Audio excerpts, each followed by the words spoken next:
Luka, first, just quickly, how was your back, and how did it kind of come through for the rest of the game after you had that fall?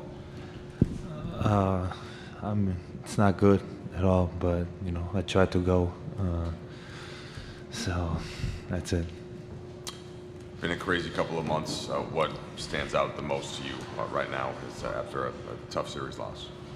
I mean, obviously sadness. I think I didn't play the way I should. I think as a team we didn't play the way we could.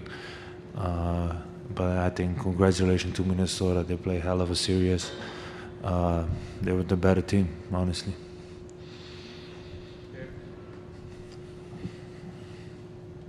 You follow up the finals run last year with the first round exit this year, and obviously where you were playing was out of your control. What's your thought process in terms of like what you need to do to reach your goal to win a championship, whether it be your individual contributions or what this team needs to do to get towards that goal? Yeah, I mean, there's obviously a lot of different things we can do. I can do. Obviously, everybody got to get better, and we're gonna have a long summer, and we should focus on what we can improve as a team, as individuals, so everybody. Luka, I know we're still 3 months away, but we probably won't get to talk to you before then. So August 2nd, you're extension eligible. Have you thought at all about your future in the summer? I didn't think it yet. I've been focused on basketball, so obviously this is the time, now to think about everything. Luka, slightly along those lines, how was your time as a Laker? Big picture, after kind of shaking off the shock, or as much of it as you were able to shake off from the trade, what did you think about your time here, and can you see some sort of long-term future for yourself in this city and this organization? Yeah, I mean, it's been great, honestly. The way the fans accepted me, it's been amazing. The way the community accepted me has been amazing. So I'm really glad that I'm here. I had a great couple months. Obviously trying to learn about everything, about the city, about the team. So just trying to process everything. Luka, going through something like you did that was so huge, what do you think you've taken out of that experience mentally in terms of being tougher, or anything else that you've taken out of that? Honestly, I don't know. It's just I'm mentally kind of exhausted for everything that happened. I know a lot of people won't believe me, but I am. So it's just, I think now it's time to process everything through it. Luka, you have just a couple of months with JJ as a coach, but in those months, what did you make of him as a coach and the relationship you guys were able to build upon after being teammates back in Dallas? Yeah, I think he's a hell of a coach. Not many coaches do the stuff he did in his first year, his rookie year, or whatever you want to say it.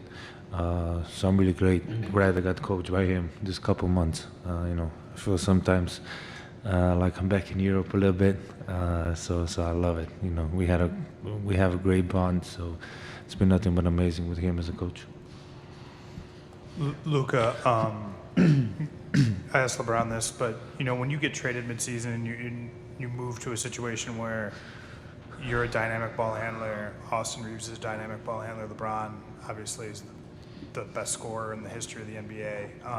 Where do you think you guys were at in the process of figuring out the best way to play with one another? And do you think that at all was a factor in kind of the fourth quarter struggles in this series? I think you guys only averaged 17 points in the fourth quarter with some of the best closers in the NBA.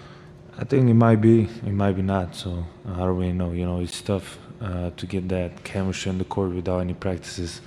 So I'm really excited to have the preseason with those two, so we can learn about each other on court a lot. I look back like with Kyrie when he got traded to the Mavs.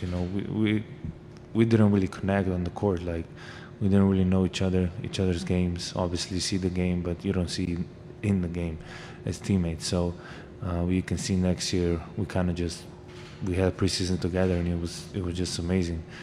And that's how I look at it. It's tough not having practices and that stuff, but I'm excited about the preseason, having together and learning about each other. Luka, ¿qué significa representar la playera de los Lakers? Siempre se habla que los jugadores del equipo se crecen contra esta franquicia. ¿Y crees que si es pues tan grande y sientes esa presión como lo que representa Real Madrid en Europa? Bueno, no diría presión, pero es un orgullo representar uno de los mejores equipos del mundo. Y yo no diría que es presión, es un, como he dicho, un orgullo representar los Lakers. Hey, Luka. Bless you. This was obviously the toughest season of your career, through the shock, through the criticism, through the narratives, through it all. What did you learn about yourself? I don't know what I learned about myself, you know. Like I say, you know, I think now it's going to be time to process everything, you know, just emotionally, just going through it all, looking back. So I'll let you know in the preseason what I learned about myself. Luka, wanted to zoom in kind of on this actual game. You scored 13 points in that third quarter, kind of helped propel that run that gave the team a second chance there to win the game. What did you see out there that you were able to take advantage of during that period?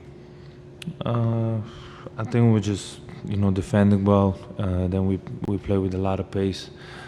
So I just think of that, you know, we're sharing the ball, we get everybody involved. So I think just that got us that spark. Thank you.